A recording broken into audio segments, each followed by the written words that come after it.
Hello, this is Discerning What is True, and my name is Brant Hunt, and the day is the December 28th, or I should say 29th, 2022.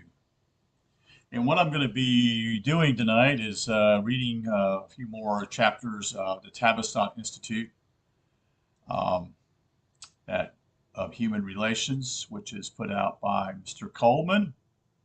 Brilliant book here. Um, Class act and what he shares here and what is actually happening right before our eyes right now. But it's been going on for probably at least 60 years, if not longer, here in the United States. So we're going to start at chapter 13 tonight. It's called The Induced Decline of Western Civilization Between Two World Wars. This has all been controlled, manipulated, because this would have not been capable, this would have not have been able to happen if it not have been for the inventions of many things that have happened to do with radio, television, and computers. That actually, people have computers in their houses now, as I do, and would not be possible how they connected us this way. But anyway, here we go. Hope you enjoy. Again, if you want to ask some questions, you're more than welcome to ask. Maybe I could be able to answer them if possible tonight. Of all European nations in the period between the two world wars, Germany, as a super economic, super racial purity, super warrior nation, suffered the most, as was the intention.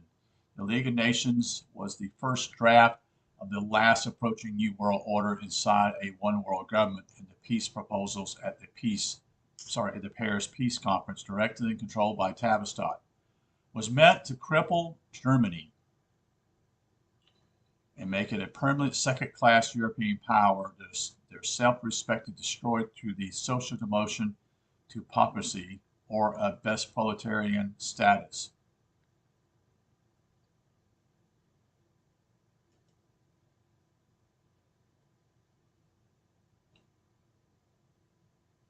And let me continue here. I kind of got off the wrong deal here. Um, let's see, we made a mistake here. Hold on, bear with me a second.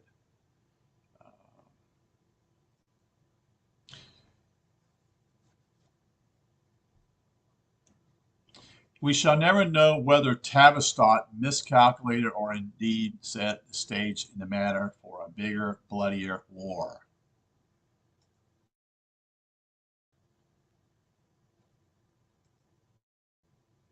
After all, Meade and Bertrand Russell had stated that what was needed was a world populated by docile subjects.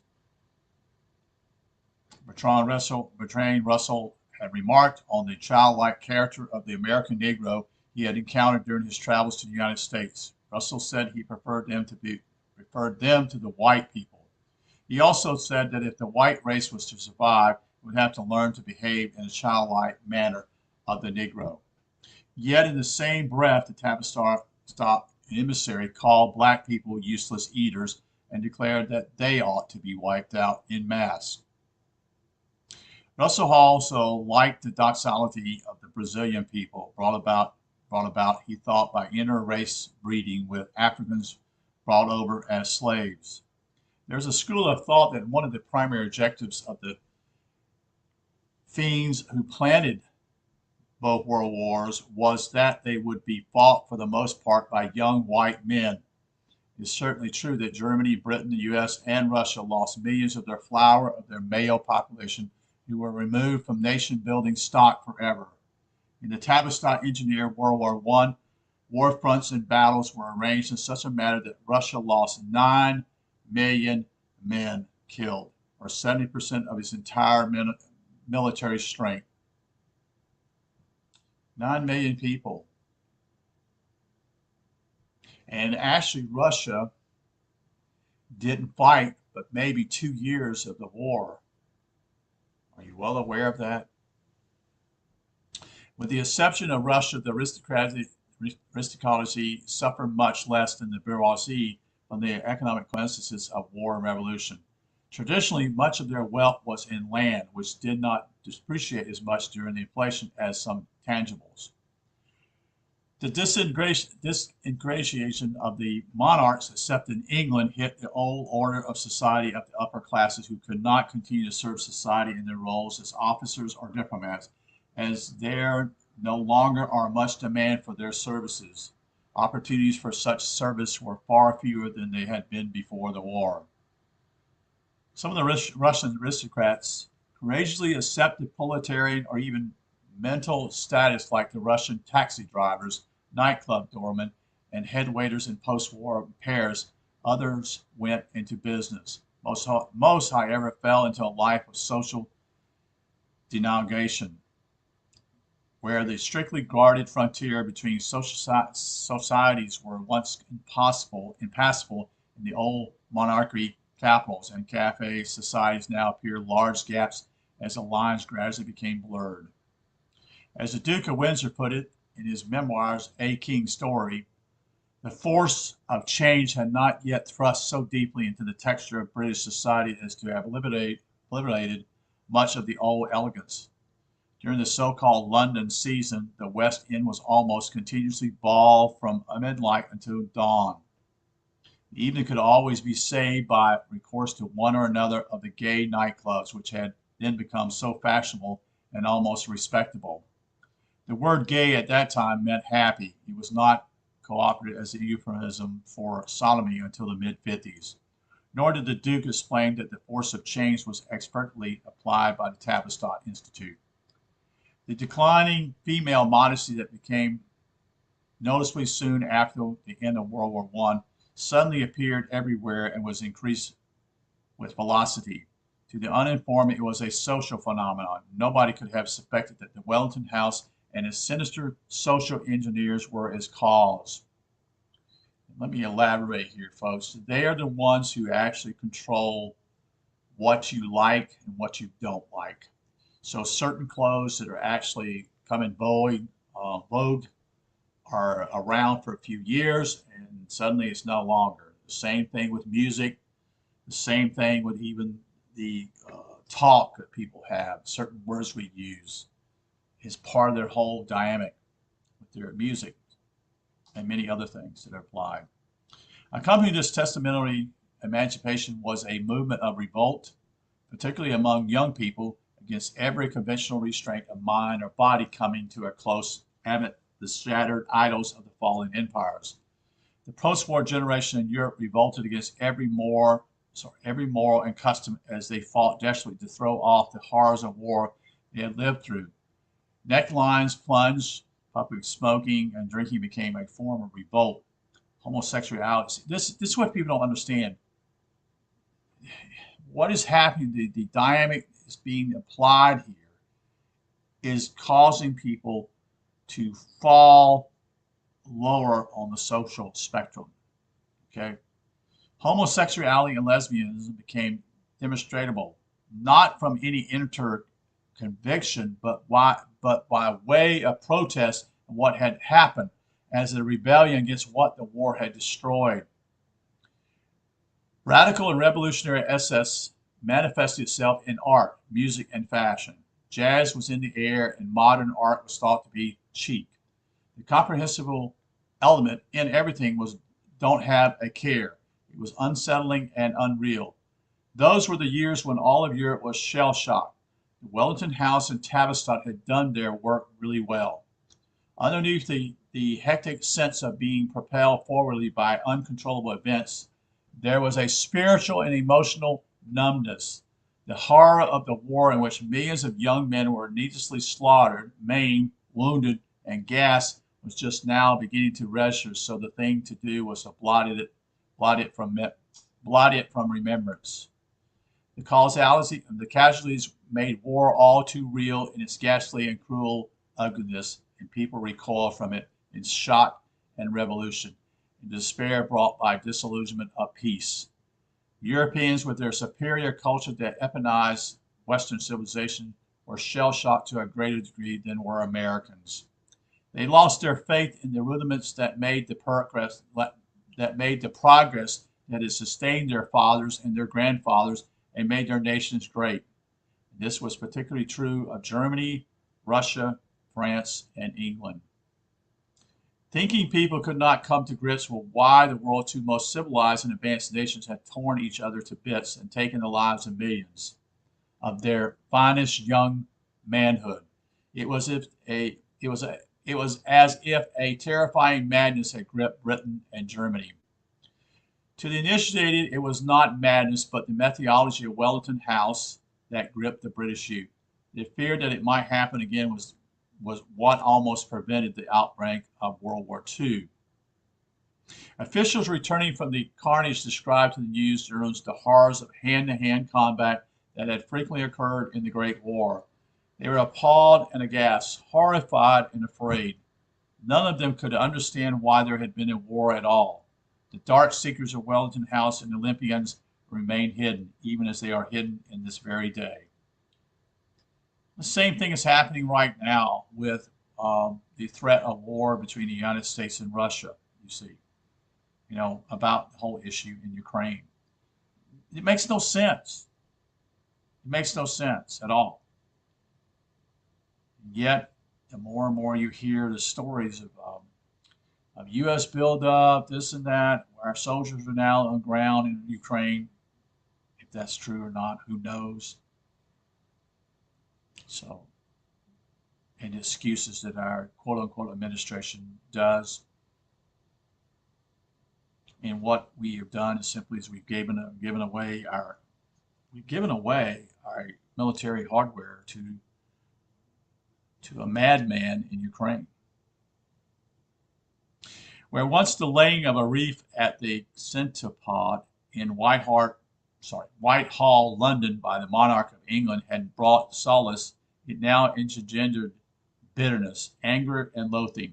The stage was being set for the Second World War, in which Tavistock was to play a huge, disproportionate role. There were the few thinkers who did have something to say: Spinnaker in history, example, Hemingway, Evelyn Waugh in literature, and American Upton Sinclair and Jack London. But their message was also gloomy, even gloomier than Spinnaker's dark foreboding of the inevitable decline of Western civilization. It was confirmed by the post-war degradation of personal relationships. Divorces, cheating on one's wife happened more frequently. The beautiful concept of women on a pedestal, women soft and feminine with a lovely voice filled with cadence, the flower of God's creation, the mystery, was a vanishing ideal. In her place came the strident, the loud, the vulgar, with cladding, grating speech such as was aped and made popular by one particular popular morning talk show. Nobody could possibly know that this sad decline was the end product of Tavistock having declared war on Western womanhood. In Europe after World War I, the Monte Parnasse in Paris had become a sad place. Post-war Vienna, emptied by the tide of war that had swept so many of her sons away, was even sadder. But Berlin was so bustling and so clean, became the Babylon of Europe, and perhaps the saddest place of them all. Whoever lived through these apocalyptic these years, became disgusted and embittered. Since the coming of a counterblow, a horrible reaction, wrote the historian Zweig, Z-W-E-I-G. The political and spiritual and social bankruptcy of the new power elites who succeeded the monarchs, the aristocrats, and the old-fashioned bourgeoisie dynasties was in many respects more speculative than that of their predecessors. And I should say not speculative, but spectacular than that of their predecessors. And nowhere more so than in the United States with the coming of the socialist era under Franklin D. Roosevelt. This time, however, the eclipse of leadership was not localized in one continent or limited to any particular class of society. The geographic New World, in terms of the problems that confronted it, the America of Franklin Roosevelt soon demonstrated that the United States was scarcely less anarchist than the Austrian-Hungary of Franz Joseph had been. Here he was establishing a democratic New World Order socialism straight out of the model created by the Fabian Society. while the United States was a confederated constitutional republic, the exact opposite.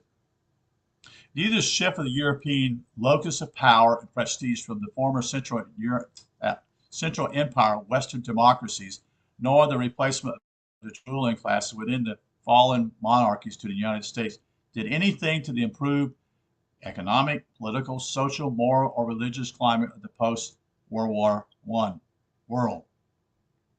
The Wall Street crash and the depression that followed bear evidence, its silent witness to the truth and accuracy of our statement.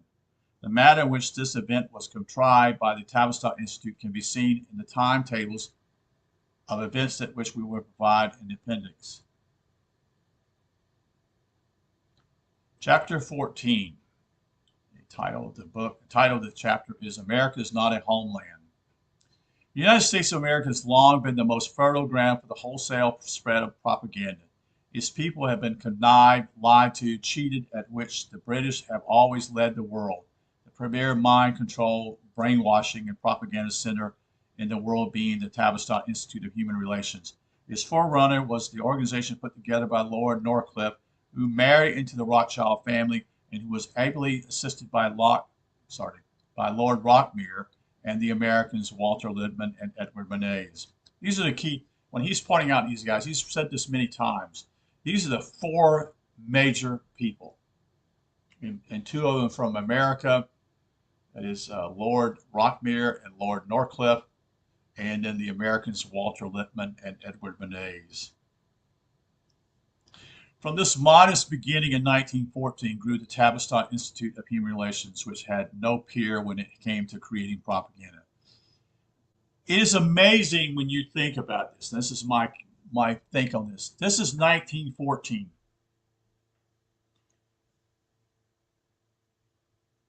It didn't take much time for them to have the right men in the office, that is Woodrow Wilson, would eventually create and send our troops to Europe for no reason at all, to fight a war that the soldiers had no idea what they were doing, but they were caught up in this whirlwind of being a hero, so to speak. With that taking place with the Federal Reserve System, allowed them to print money in order to create these wars. Woodrow Wilson was by far the worst president this country's ever had, even far worse than even Franklin Delano Roosevelt, because he's the one who started this whole crap, you see. This is my take on it, but I'm just going to continue to read here. Tavistock is a facility dedicated to the propagation of propaganda to suit every aspect of life. Tavistock approaches propaganda as if it were going into battle, and in a sense it was. There are no half measures. It was a war where anything goes as long as it assured victory. Surveying the political scene, one cannot escape the fact that in the past 2 decades, the increase in depth and volume of propaganda, and more especially in mind control, has become all-pervasive. The correct application of propaganda to any theme, whether it is economic or political, is a central element in the control mechanism of government. Stalin once said that if one wanted a docile population, then fear and terror had to be unleashed against them. Say that again. Stalin once said that if one wanted a docile population, then fear and terror had to be unleashed against them. Is that what we're seeing today, folks? In a sense, that is what happened in the United States and Britain. The Second World War provided unlimited opportunity for developing propaganda to a fine art. Looking back on the efforts made by the Roosevelt administration to cause the American people, who were 87% against going to war in Europe, changed their minds, we find that in spite of everything, Roosevelt did not secede. The American people rejected entry into the war in Europe. It took a contrived situation, a contrived pre-chosen pretext, the Japanese attack on Pearl Harbor, to reverse public opinion in favor of America's entry into the European war. Roosevelt held out that America was fighting for democracy in its very way of life, neither of which bore the slightest resemblance to the truth. The war was fought to advance the cause of international socialism towards its goal of a new world order inside of a one world government. Propaganda to be successful must be aimed at the total population and not at individuals or individual groups. The purpose being to attract the wildest possible attention. It is not intended as personal instructions. Facts play no role in propaganda, which is always to create an impression. It has to do with one-sided, systematic, sustained indoctrination that what the government, the media, and political leaders are saying is the truth. And it has to be pitched in such a manner that the people feel that it is part of their thinking. So when you hear what we're doing with, let's just go with what's going on right now. All the propaganda about the climate change, so that you drive a car is a bad thing, or that you actually you use natural gas to heat your home, that you are causing harm to the planet. It's about the biggest pile of shit out there because it's a lie, you see. And people don't know that carbon dioxide, this is what we breathe out as humans, and what is breathed out in pollution, is all taken care of by trees and by water to sustain life. And yet people are so gullible because they repeat these messages over and over and over and over again. And eventually people begin to wonder if they're really actually thinking straight. Thus, propaganda has to be directed at mass audiences where its message will make its mark. Let us take a recent example of that type of propaganda that was usually be embraced by a receptive audience. In the wake of the World Trade Center disaster, President Bush created a new government agency, which he called the Office of Homeland Security, and appointed a director to oversee the agency. Now, this sounds very comforting and very soothing until we look at the 10th Amendment, which reserved all such powers as Mr. Bush proposed to seize to the several states. The fact that Mr. Bush cannot overrule the 10th Amendment was likely ignored. The propaganda blur said he can, and since it was directed to the masses, they believed the blur rather than their Constitution, so there was little effective opposition to this gross violation of the Constitution, particularly the 10th Amendment. Bush appeared to have been operating under the Stalin directive. If you want to control the people, first terrorize them. Those who opposed the Homeland Security quasi-law were dubbed unpatriotic and favoring terrorism. Do you see the propaganda, how they do this? They change everything. And again, the absolute fact that this bogus act is no law at all, and its sheer propaganda was never called into question, but was accepted by the rah-rah unthinking public. Public opinion is made in this way, and public opinion is what sways legislators to vote for Homeland Security or any other bogus laws. As Bernays and Lipton both asserted in the very early days of Wellington House, the legislators vote along party lines as in the British parliamentary system, and do not vote on the basis of the U.S. Constitution. They knew that to oppose the president, they stand a good chance of losing a cozy job at the next election, or face being smeared by some sleazy muckraking administrative man. America is not one homeland, but 50 distinct and separate states. In its case, the word homeland comes straight out of the Communist Manifesto. Since the ultimate goal of government is to establish a new world order international, that is a communist one world government, the choice of this word to title communistic legislators should not surprise you. This is what is, people think that communism is dead, but it never died, folks. One of the spectacular shows is 1989, when supposedly the East Germany fell. That is the wall. I should say, yeah, the wall.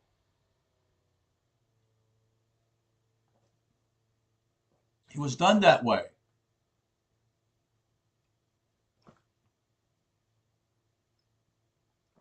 And then later on, certain Eastern countries, Soviet once Soviet other countries, that is like Hungary, Romania, all these countries, Czechoslovakia, Yugoslavia, Poland, began to pull away. That didn't happen in a vacuum, folks. It was done. And eventually the Soviet Union collapsed.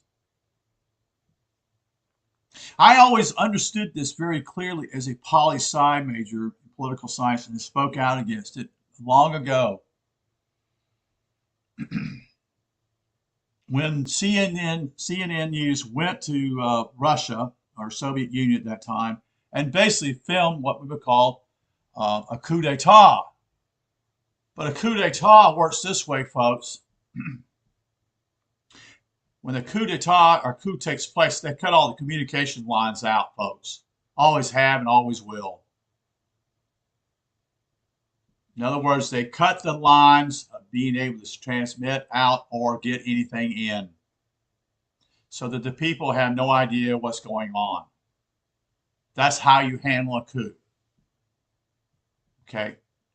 It's that no one knows what's going on within their own country. So they don't have any idea what's going on. It's been done many times. And yet, CNN was there, broadcasting it. And that told me simply as a red flag, meaning there was no drop of that. The old regime was changed, yes, but they're not changed completely. And so it's amazing what people swallow these days because they don't understand. Let's continue. The power to control education, welfare, and police powers belongs to the states, where it has always resided and was not taken away from the states at the time of the covenant. Neither President Bush nor the House and Senate have any power to change that, which the newly created office proposed to do. It was only through the exercise of sustained, systematic repetition of propaganda that the people of the states accepted this gross violation of the U.S. Constitution. The drumbeat of propaganda continued through numerous articles about the background and experience of the Homeland Director and what his job is, etc. But there is not one word about the blatant unconstitutionality of the new department. It will not escape your notice that the very title Homeland Security is a clever little bit of propaganda. You're right, definitely is. The people are now convinced that not only is the new agency constitutional, but that it is also necessary. The mass of people have now been successfully mind controlled. They've been brainwashed. Homeland Security, folks, is dictatorship. That's what it is. It's a nice, clever word. Homeland Security.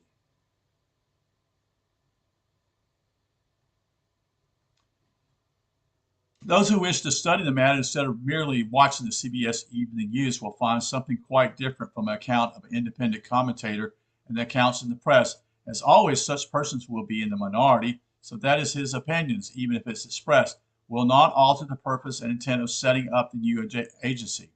I say to you that the United States is forbidden by its Constitution and the constitutions of the separate 50 states from having any central federal control mechanism imposed upon them. The so-called Homeland Security Bill is a travesty because it destroys the Republican form of government granted to the original states in the 10th Amendment, which cannot be taken away from them. The so-called Homeland Security Act is therefore null and void, and no law at all. Yet the brainwashed, inner-directed victims of Tavistock will obey it as if it were law. It's amazing. They're able to subject people without a gun or bayonet, that is, the threat of it, and that people will obey it. That propaganda is unbelievable when you think about it. In short, the Homeland Security Agency is a deception, and it cannot be made law. No measure that is unconstitutional can be enacted in the law, and the Congress has urged duty repeal the law that gave illegitimate birth to the Homeland and Patriot Act forthwith. The cardinal point to remember is that propaganda and mass brainwashing must always be viewed in relation to the end it is intended to serve. In this instance, it convinces the populace that liberties must be sacrificed in exchange for protection. Henry Clay, the greatest constitutional scholar who ever lived, called the Ploy a doctrine of necessity, a doctrine from hell, and utterly condemned such attempts. H.B. Dix taught at Tavistock. He stated that individual rights have to be sacrificed for the good of all.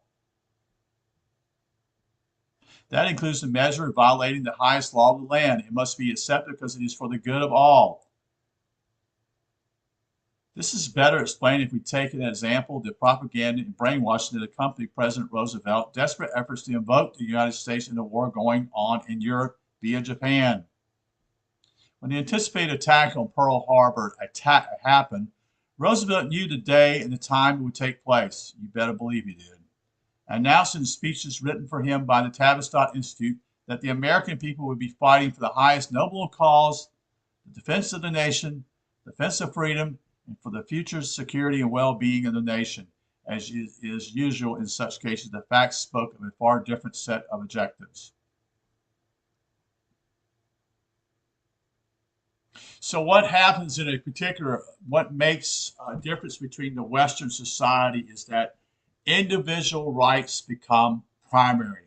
They're the most important things, a part of what I would call a foundation of a republic. And what has happened simply is we've gotten a mold of what I would call, it doesn't matter what the minority means anymore, wants, it's what the majority wants. And that's what a democracy is, folks. It's 50% plus one against the minority. And that's why you have enormous division in our country today. And that is also being used as propaganda to destroy the country. No one's meeting in order to make things right. Instead, there is nothing but playing games, fighting against one another. And then people pick up on that jargon.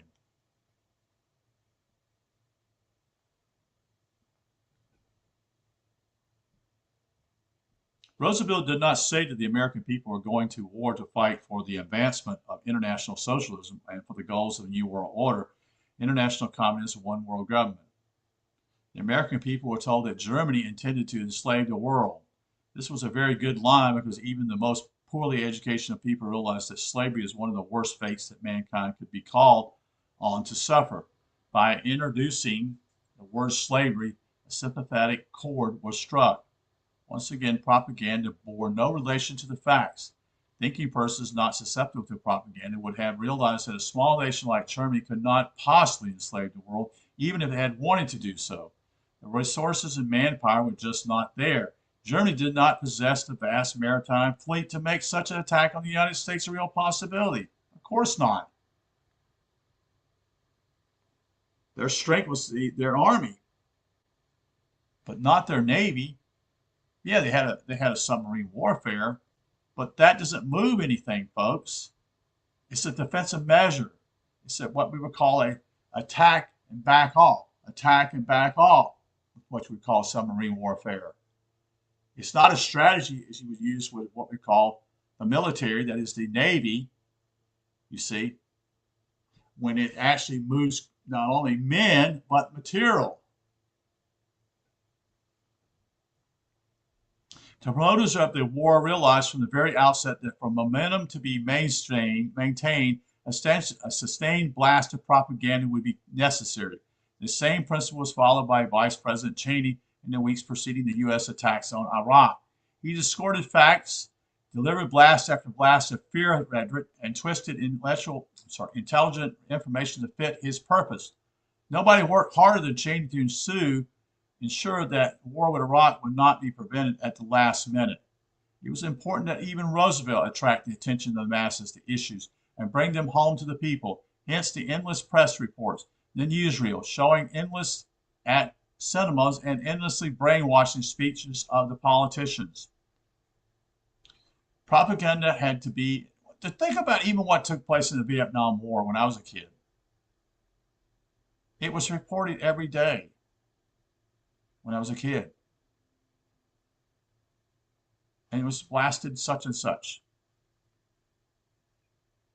And we lost over 50,000 men for what?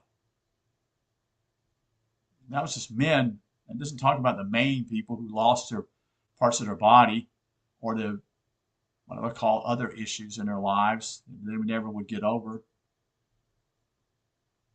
Propaganda has to be in a medium easily understood by the lowest level intelligence among the nations, such as posters depicting workers in munition factories, shipyards, aircraft assembly plants, all working on the home front for the war effort, and so on.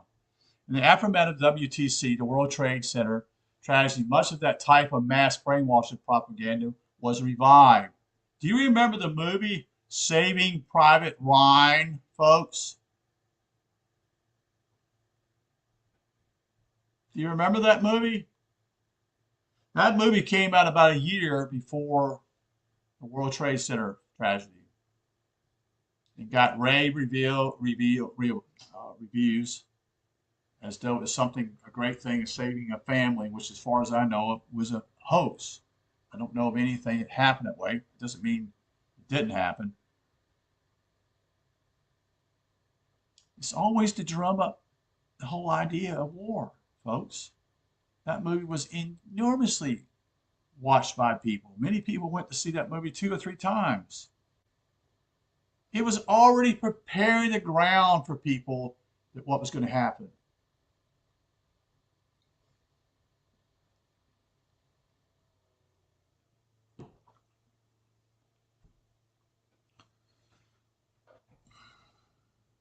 So in the aftermath of the World Trade Center tragedy, much of that type of mass brainwashing propaganda was revived. America at war, the front line and munition dumps, enemy troop positions appeared at subheadings on almost everything television screen. The fact that the United States was not at war because war had not been declared and that there were no enemy troops other than loosely knit guerrilla groups was of course omitted. Dictionaries define troops as a body of soldiers, an army generally in the plural. The Taliban had no army and therefore no troops, besides which war could not be declared on terrorism or Bolshevism of any other ism. War can only be declared against sovereign nations, this according to the U.S. Constitution. War can only be declared on a country or a particular nation of people inhabiting that country. And anything else is Tavistock balderdash dished up on a platter decorated with waving flags and the accompaniment of martial music. To say that the United States is at war with Taliban is the height of deception. To be at war of necessity demands a prior declaration of war. Without a declaration of war, it is a deception. In effect, no war at all. A new dimension was added. President Bush denied war-making powers and law-making powers, but the U.S. Constitution was suddenly imbued with powers which didn't exist in the United States Constitution. He began to be called the Commander-in-Chief when he was not entitled to that temporary title, which can only be conferred by the Congress in the wake of full declaration of war. That never happened. In order for you to actually declare war, Congress has to declare war. The President cannot. And yet, we've been doing this every time after World War II. There has never been a declaration of war by Congress. It has always been done by the President. The executive branch is way out of control in this country also. And the quote-unquote senators of the Congress are the ones who actually don't pick up the ball at all. He was mystical, declared as having the power to label any person he so chose as an enemy combatant. That there is no such empowerment in the U.S. Constitution, nor is it expressly implied, did not faze Mr. Bush for a moment. As far as he was concerned, from then on, he was the law. Thus, the illicit, unconstitutional seizure of power by a sitting U.S. president that began with Woodrow Wilson taking 10 additional powers to which he was absolutely not entitled. Expanded with Roosevelt taking 30 and G.W. Bush taking 35 and counting powers denied by the U.S. Constitution. Indeed, the United States has become a lawless nation under expert guidance of the Tavistock Institute, whose interdirectional conditioning and long-range penetration, brainwashing of the American people made it all possible. In passing, let me add that the British propaganda establishment used the self-same language of lies against the Boers in South Africa in the war launched by the British to take control of the massive gold deposits in that land. The British press was full of accounts of the Boer army when the Boers had no army, only a farmer-citizen guerrilla force. Like Kaiser Wilhelm II in 1913 and 1914, Paul Kruger, the God-fearing patriot of the Tavistock Republic, was demonized in the British press as a vicious tyrant who brutally repressed the black population, none of which bore the slightest resemblance to the truth.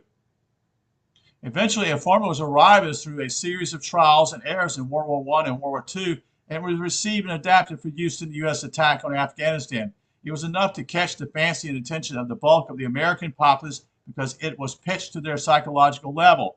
The lessons learned in the art of propaganda in the two world wars were simply switched from the European theater to the mainstream USA, and later to Iraq, Serbia, and Afghanistan. The brainwashing was kept strictly to bare essentials, embodying simplistic slogans, catchphrases using stereotype formulas first developed by Lord Northcliffe at Wellington House in London in 1912. The British people had to be educated that German people were the enemy. Everything evil and cruel was imputed to all things German, so that the mass of British people began to believe that the Germans actually were cruel barbarians who would stop at nothing. Do you see how this works? How this enormous printing presses and this type of thing, posters depleting the butchers, killing Belgian women and children sprang up all over the place. It was a PR job.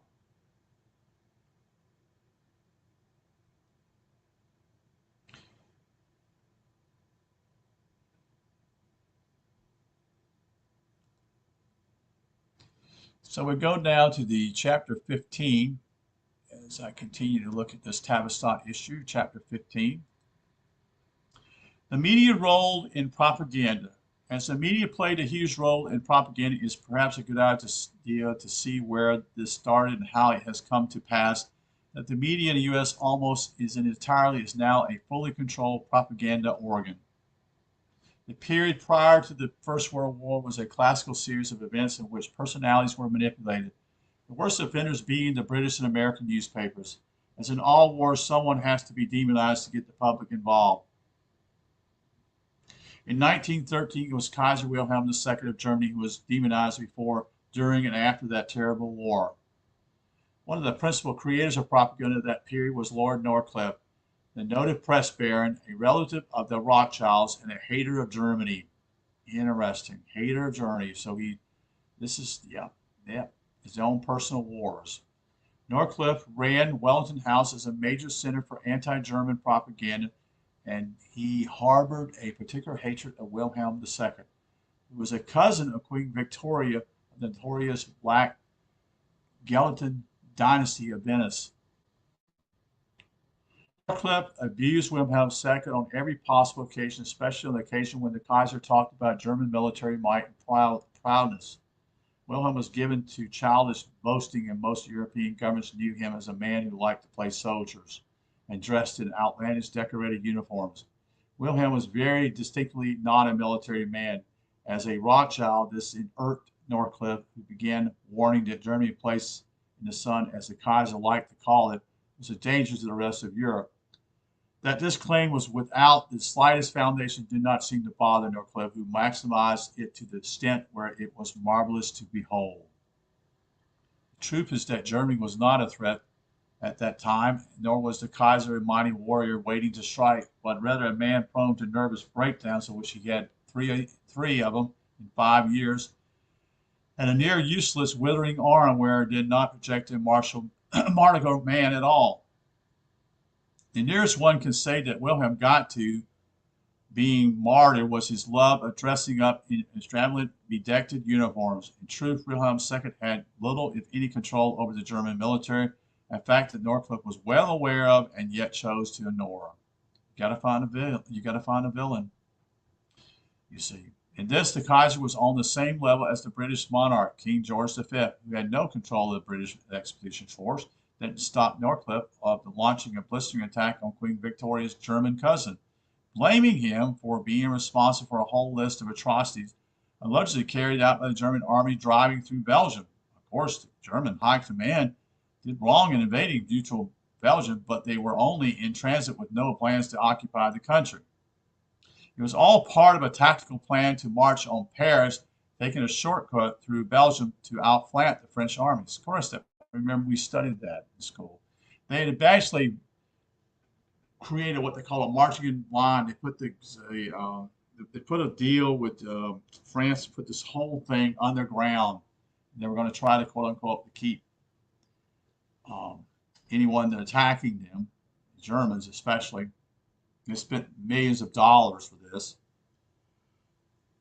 And Germany knew this and just outflanked them. They just went to another area so they could get behind their lines. Makes sense. That's what they did.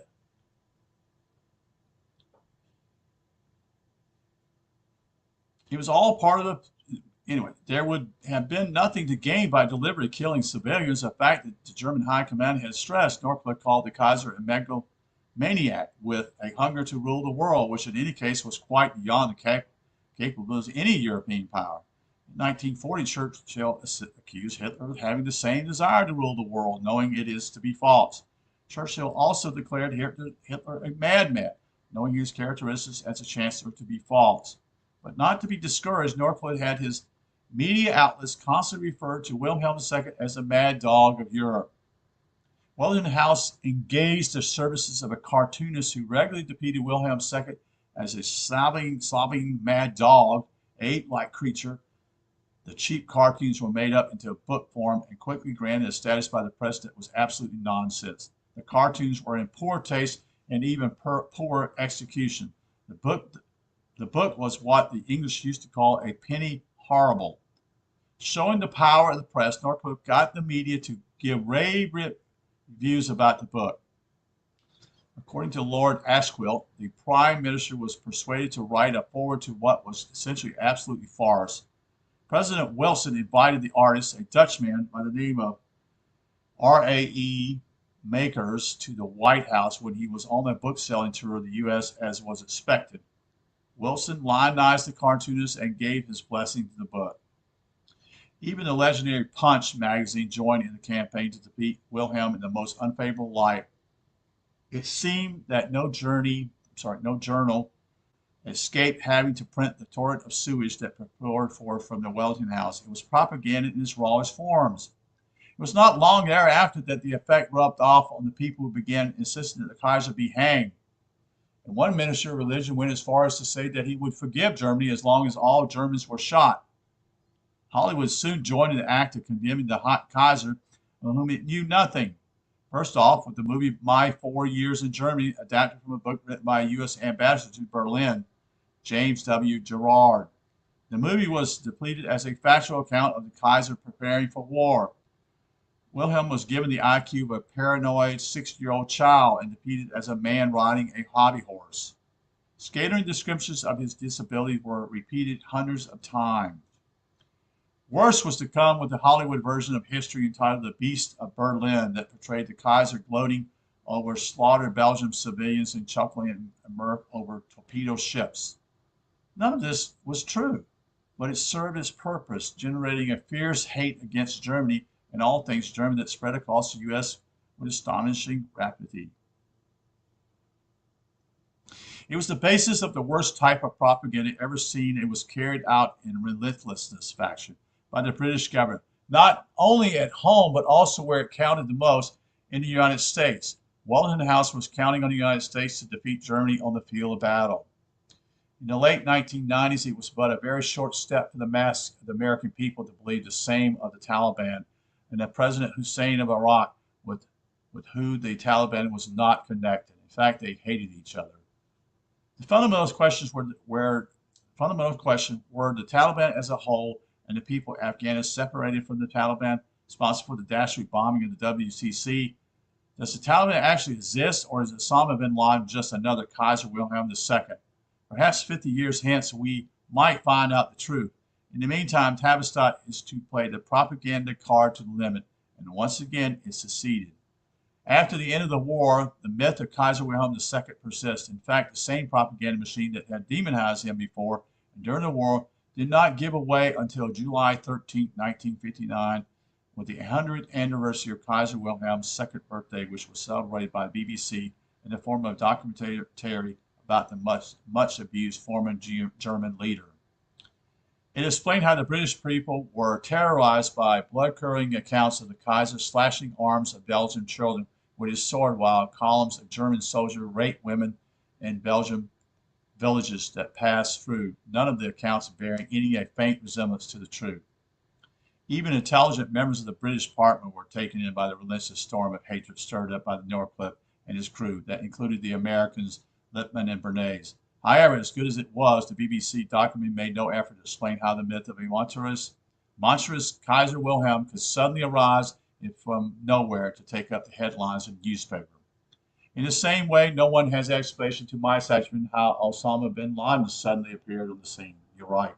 And how he became a villain in the matter of the Kaiser in an amazing short period of time. How did this happen? It is a historical fact that President Wilson rushed the bill to establish the first. It is a historical fact that President Wilson rushed the bill to establish the Federal Reserve banks to the House, just in time for the start of World War I. Period. Without paper dollars printed at will, it is doubtful that the war would have occurred. Correct. How could the Kaiser have suddenly come alive from cartoon characters staring out of thousands of newspaper, magazine, and billboards? We know now that he was the product of a vast British War Office propaganda machine, which remains secret as it is to still remains a big secret organization to this very day. The machine remains as covert today as it was in 1913, although some of us have managed to tear away some of its shrouding. One thing we have unearthed through research is that the Tavistock Institute was the birthplace of some of the most preposterous lies ever to be manufactured and held up as true. And that is the conclusion of chapter 15 tonight. And I want to point out something is, again, how this whole thing is happening in our day with Ukraine and Russia and the United States, and how it's portrayed to the people, and the part of the portraying is simply is that there may be nuclear war, again using fear. And the point simply is that most people are unaware of most of what's being taught. You see, what I mean by this, most people don't even understand what is even going on. Only a few simple nuggets of spoken, and suddenly people are in a frenzy. It also helps when you have quote unquote radio stations now that are nothing but news channels. That's all they are. They repeat all kinds of news all the time, repeatedly over and over and over again. And people buy into it over and over again. Quite slick, isn't it? Well, I'm going to say good night and wish you guys a good night also, and you take care. Have a good night. We'll see you another time, okay? Thank you for watching, and again, if you have any questions, I'd be glad to try to answer them. And again, take care, and we'll do some more of this hopefully tomorrow with a few more it is to do with Tavistock, and also to do with Redemption 4.5, which is pertinent for you to actually set yourself free. Thank you, and have a good night. Talk to you next time.